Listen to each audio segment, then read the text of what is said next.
Om Shanti to all the divine angels. आज हम 17 जुलाई 69 की मुरली पढ़ने जा रहे हैं, जिसमें मुरली का टाइटल है अव्यक्त स्थिति बनाने की युक्तियाँ। तो बाबा ने इसमें सबसे पहले क्वेश्चन पूछा कि जो अव्यक्त स्थिति है कौन सा एक अक्षर याद रखेंगे कि वो बन जाए, ऐसे क्वेश्चन किया। फिर बोला मनसा वाचा कर्मणा, तीनों ही व्यक्त में होते अव्यक्त रहे, इसके लिए ना एक अक्षर बताओ। कहने का मतलब ये है सार कि अव्यक्त स्थिति बनाने के लिए सबसे इम्पोर्टेंट क्या प्री कंडीशन है, वो एक शब्द में बताओ। तो फिर उत्तर दिया है आत्म अभिमानी। तो आत्म अभिमानी अर्थात अव्यक्त स्थिति। अब ये माइंड में रखें कि आत्म अभिमानी होना क्या है, कि तुम एक होता है देह अभिमानी, एक होता है आत्म अभिमानी। उसमें कि हम देह के भान में हैं, यहाँ पर हम आत्मा के भान में रहे, हम याद रहे हम कौन हैं। और ये आत्म अभिमानी बनने के लिए अव्यक्त स्थिति, मतलब दोनों एक दूसरे के क्या बोल सकते हैं हम, कि अव्यक्त स्थिति बनानी है तो आत्म अभिमानी बन जाओ, आत्म अभिमानी बनना है तो अव्यक्त स्थिति धारण कर लो। ठीक है, ये एक सिक्के के दो पहलू। तो अव्यक्त स्थिति का मतलब ही क्या है, तुम कब बन पाओगे। अभी इसको उस वाले सेंस में समझना कि कोई भी चीज़ को व्यक्त करना, ठीक है, यानी कि एक्सप्रेस करना। हमें एक्सप्रेशंस में नहीं आना है किसी भी तरह के, ना थॉट लेवल पर, ठीक है, और ना ही अपने, ना तो मनसा ना वाचा ना कर्मणा, किसी भी तरह से नहीं, ठीक है, ना अपने किसी एक्ट के थ्रू या फिर हमें अपने बोल के द्वारा। यही तीन, पहले भी एक मुरली आई थी जिसके अंदर शायद मैंने ये एक्सप्लेन किया था कि हम लोग एक्सप्रेस करते हैं। एक्सप्रेस करने के कुछ तरीके होते हैं, ठीक है। कोई भी हम जो जीव होते हैं, ठीक है, जीव आत्माएं हैं, वो एक्सप्रेस अलग अलग तरीके से करते हैं। तो ऐसे जो मनुष्य हैं, ह्यूमन बींग्स हैं, उनके एक्सप्रेशन क्या है, थॉट्स के थ्रू वो एक्सप्रेस करेंगे। मान लो मुंह से बंदा कुछ भी नहीं बोल रहा है, कुछ भी नहीं कर रहा हाथों से, लेकिन माइंड तो उसका एक्सप्रेशन दे रहा है ना, कि सामने वाले ने, किसी ने डांट दिया या हमें कुछ बोल दिया, तो मन ही मन में हमारे चल रहा है युद्ध कि अच्छा इसने ऐसे क्यों बोला, ये क्यों किया, तुम्हें मतलब वही वो चल रहा है, अंदर में चल रहा है। बस वो दिखा ही तो नहीं रहा ना, एक्सप्रेस हो रहा है उसके थ्रू। ऐसा नहीं है कि हाँ बस उसने बोल दिया और तुम्हारी इतनी सुंदर स्टेज है कि तुम कोई नो रिएक्शन नहीं। बहुत बार होता है कि तुम दिखा के रिएक्शन नहीं दे रहे हो, लेकिन अंदर ही अंदर पर्दे के पीछे पूरे रिएक्शंस चल रहे हैं तुम्हारे, ठीक है।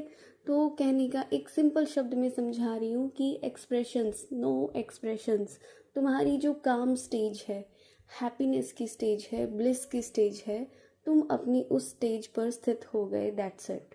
तुम्हें फ़र्क नहीं पड़ रहा, तुम कंटिन्यूस शांत हो तो शांत हो, ठीक है, कोई बात तुम्हारी शांति कैसे भंग कर सकती, नहीं कर सकती, ओके। तो ये चीज़ है, एक्सप्रेशंस में ना आओ, ठीक है।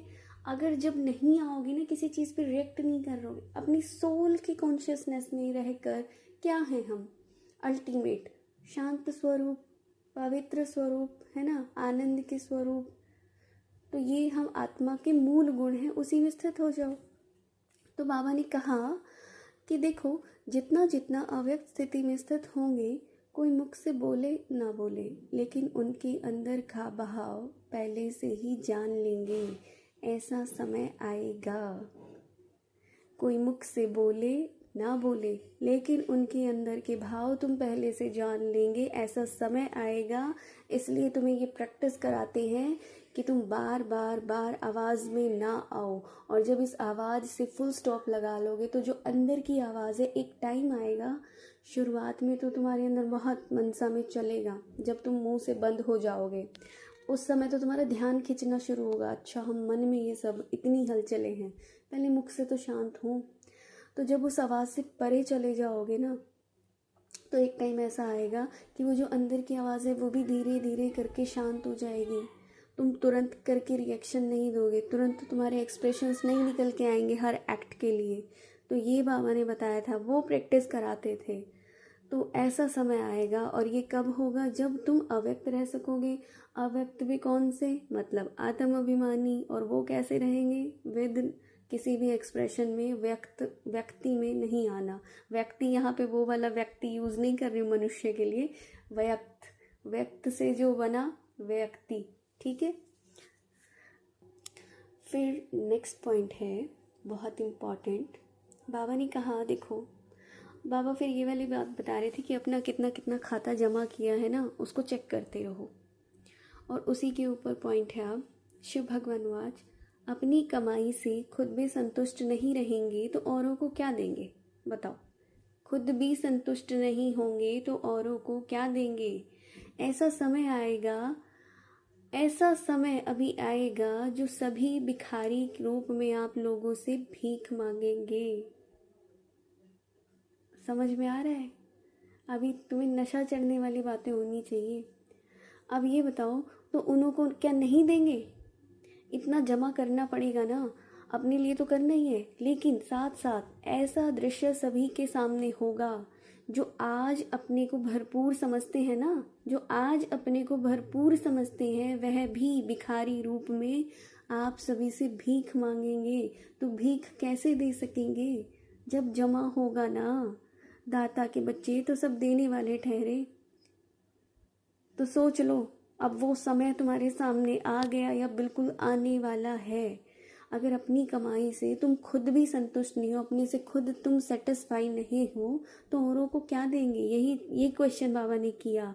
तो जब तुम्हारे सामने भिखारी के रूप में खड़े होंगे, लोग भीख मांगेंगे, ये कल्पनाएं नहीं है। और जब ऐसा होना शुरू हो जाएगा ना, अगर मतलब सेकंड लगेंगी ये चीज़ें, वो बोलते हैं ना कि अचानक का खेल है, ऐसे मतलब अभी मैं सामने नहीं हूँ, नहीं तो मैं एक्सप्रेस करके बता देती कि सेकंड में ऐसे परिस्थितियाँ बदलेंगी, एक सेकंड में ऐसे चीज़ें बदलेंगी, नज़ारे बदलेंगे, और तब तुम्हें लगेगा कि हाँ ठीक है, कोई बहुत ज़्यादा समय नहीं लगेगा ये सब परिवर्तन होने में। और तुम्हारे सामने लाइनें लगी हुई है, सोचो कितना, मतलब वो एक हार्ट मेल्टिंग होगा। तुम्हारे पास देने के लिए कुछ नहीं है। उस वाले सीन को इमेजिन करके देखो। हो सकता है अभी फीलिंग में ना आ रहा हो या कुछ लग नहीं रहा हो ज़्यादा कुछ बहुत बड़ा सा। आप सोचो, कोई प्यासा है, मर रहा है, और आप उसको पानी नहीं पिला पा रहे हो, वो क्या अंदर में गिल्ट का तुम्हारे अंदर वो भाव बचेगा, संस्कार बचेगा। अब बाबा के बोल सुनो, आप सभी की एक सेकंड की दृष्टि के अमूल्य बोल के भी प्यासे रहेंगे। ऐसा अंतिम दृश्य अपने सामने रखकर पुरुषार्थ करो। ऐसा न हो कि दर पे आई हुई कोई भूखी आत्मा खाली हाथ जाए। देखो, स्थूल में भी कोई भूखा आदमी आ जाए और वो तुम्हारे घर से भूखा ही जाए, कितना बुरा लगता है। और यहाँ तो देखो, जन्म जन्मांतर की भूखी, प्रेम की प्यासी आत्माएं, एक तरह से तुम्हारी दृष्टि की या कुछ भी कह लो, सुख शांति के लिए भूखी हैं वो, और वो खाली हाथ जाए। तो बाबा ने क्या बोला, साकार में क्या करके दिखाया कि कोई भी आत्मा असंतुष्ट होकर न जाए। ब्रह्मा बाबा ने ये साकार में करके दिखाया। तो बाबा बोले, भल कैसी भी आत्मा हो लेकिन संतुष्ट होकर जाए। और फिर से उसको रिपीट कर रही हूँ कि अंतिम दृश्य अपने सामने रखकर पुरुषार्थ करो कि कोई भी दर पे आई हुई आत्मा खाली ना जाए। ऐसा समय आएगा जो सब भिखारी रूप में आप लोगों से भीख मांगेंगे। तो बातें अपने ध्यान में रखनी है, बहुत नशा चढ़ाने वाली है। जिनको आगे के लिए अपना करना है पुरुषार्थ, वो इन चीज़ों को माइंड में रखें। और नशा तो क्या, ये एक तरह से तुम्हारी इम्पोर्टेंस याद दिलाती है कि तुम कितने इम्पोर्टेंट हो। समझो तो सही, अपने आप को समझ ही नहीं रहे हो, तुम्हारी वैल्यू क्या है। तो ये आज की मुरली से इतने ही पॉइंट्स थे important. Thank you so much. Thank you, thank you, thank you. ओम शांति। मुरली को लाइक और सब्सक्राइब कर दे। अगर आपको अच्छा लगता है तो शेयर करें जितना हो सकता है। ओम शांति।